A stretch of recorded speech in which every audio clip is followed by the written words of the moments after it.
देखो, भविष्यवाणियां जो होती हैं वो देखने के आधार पर ही होती हैं। जैसे एक भीषण युद्ध होने वाला है, ये दिखाई पड़ रहा है। महाभीषण युद्ध महाभारत टाइप का होने जा रहा है। और इस सारे युद्ध का जो भार है वो किस पे पड़ा? भारत पे पड़ा। भारत के लोग मारे गए, भारत का पैसा खर्चा हुआ। लेकिन तुम लोग घबराओ मत, मुझे देखो बस। तुम भी युद्ध में, मैं भी युद्ध में। युद्ध नहीं जिनके जीवन में, वो भी बड़े अभागे होंगे। तुम्हारी उम्र 20 साल, मेरी उम्र 50 साल। तुम 8 घंटा मेहनत करने में परेशान हो, मैं 13-14 घंटा कर रहा हूं। जय हिंद फ्रेंड्स।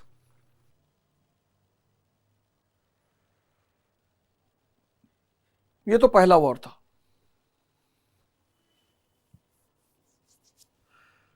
(1824) फर्स्ट वॉर किसकी वजह से? बॉर्डर डिस्प्यूट की वजह से। Second war, second Anglo Burmese war,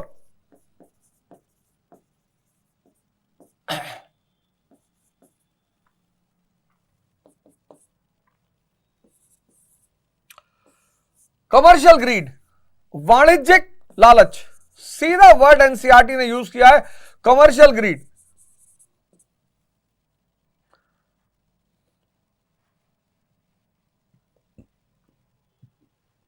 commercial greed, timber resources, वहां की जनसंख्या, टिम्बर फॉरेस्ट, और वहां की जनसंख्या यानी पॉपुलेशन को ब्रिटिश गुड्स बेचना और अपने प्रतिद्वंदियों को रोकना। ओपोनेंट्स, जो इनके ओपोनेंट्स हैं उनको रोकना। प्रतिद्वंदी कौन है? ओपोनेंट्स, फ्रेंच और अमेरिकन्स, इनको रोकना है। ये दो रीजन, एक वाणिज्यिक लालच, वाणिज्यिक लालच, और दूसरा अपने विरोधियों को रोकना कि वो इस मलाई का फायदा न ले पाए। यह दूसरा रीजन रहा, यह रीजन रहा दूसरे युद्ध का। 1852, 1852।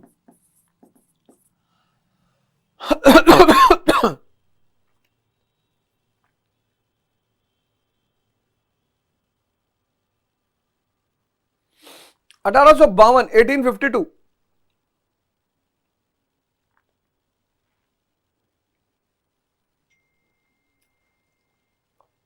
फिर बर्मा हार गया।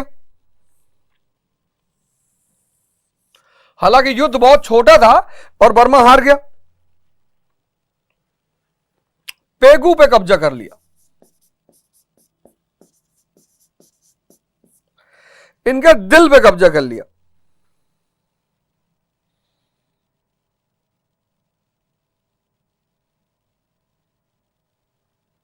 एकमात्र कोस्टल प्रोविंस बचा हुआ था, एकमात्र, इस पे भी कब्जा कर लिया। कोस्टल प्रोविंस दो पहले ही ले लिए थे, ये एकमात्र कोस्टल प्रोविंस बचा था। मतलब अब पूरी तरह से तुम्हारा ओइसोफेगस मेरे हाथ में। इसीलिए तो रशिया लड़ रहा है। क्रीमिया क्या है? ओइसोफेगस है रशिया का। किसी का ये फूड पाइप दबा पकड़ लोगे, वो मर जाएगा। दो कोस्टल प्रोविंस पहले ही कब्जा कर रखा था, अराकान और तेनसरीम।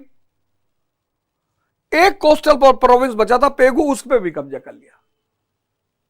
यानी पूरी तरह से ये जो खाद्य नली है, फूड पाइप है, ओइसोफेगस है, ये पूरी तरह से अब अंग्रेजों के कब्जे में आ गई।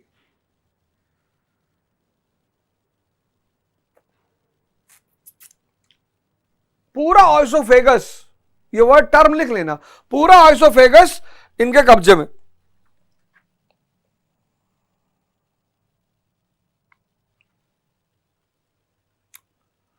तो जब पूरा ओइसोफेगस इनके कब्जे में, तो इनका सारा सी ट्रेड ब्रिटेन के कब्जे में,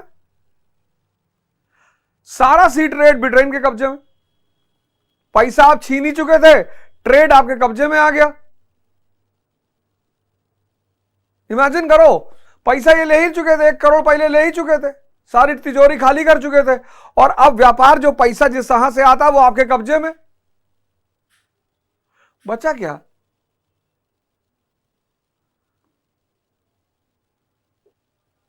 बचा क्या?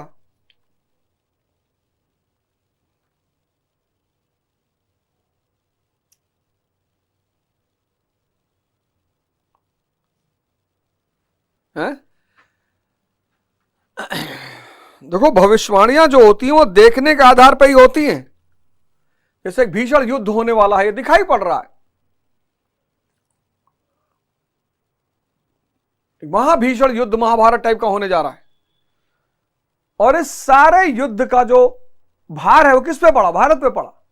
भारत के लोग मारे गए, भारत का पैसा खर्चा हुआ। और तीसरा युद्ध हुआ 1885 में, थर्ड वॉर।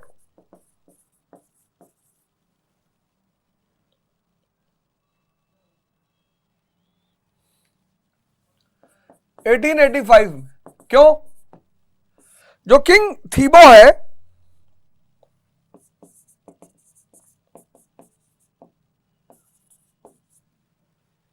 किंग थीबो, इसने फ्रांसीसियों से समझौता कर लिया, ट्रीटी विथ फ्रेंच। और फ्रेंच है अंग्रेजों के जानी दुश्मन।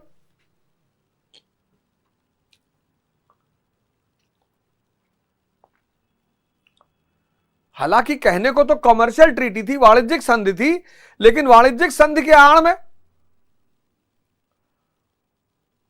मदद की गुहार कि बचाओ भैया। अंग्रेजों को पता था कि ये आदमी अब ये हमारा जीना हराम करेगा, तो इससे पहले कोई जीना हराम करे, ब्रिटिश फोर्सेस ने हमला किया और बर्मा को एनेक्स कर लिया। 13 नवंबर 1885 Burma was completely annexed. Burma पर पूरी तरह से कब्जा। तो पहला वॉर बॉर्डर डिस्प्यूट, दूसरा वॉर वाणिज्यिक लालच, तीसरा वॉर फ्रांसीसियों से संधि। 3 वॉर। पहला वॉर 1824, सीमा विवाद, बॉर्डर डिस्प्यूट। किसकी वजह से? असम की वजह से। 1852 दूसरा वॉर, कमर्शियल ग्रीड, वाणिज्यिक लालच। और तीसरा 1885 फ्रांसीसियों से संधि। और 1885 में बर्मा पर कब्जा।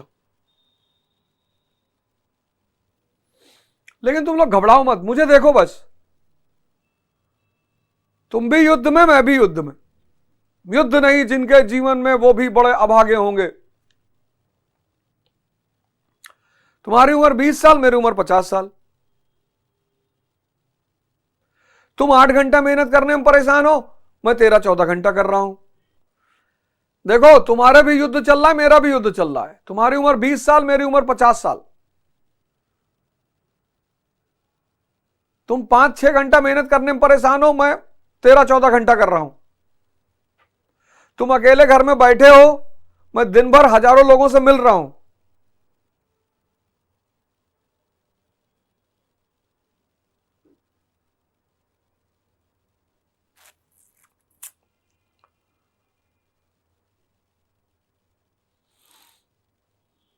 ठीक है? Thank you. जय हिंद।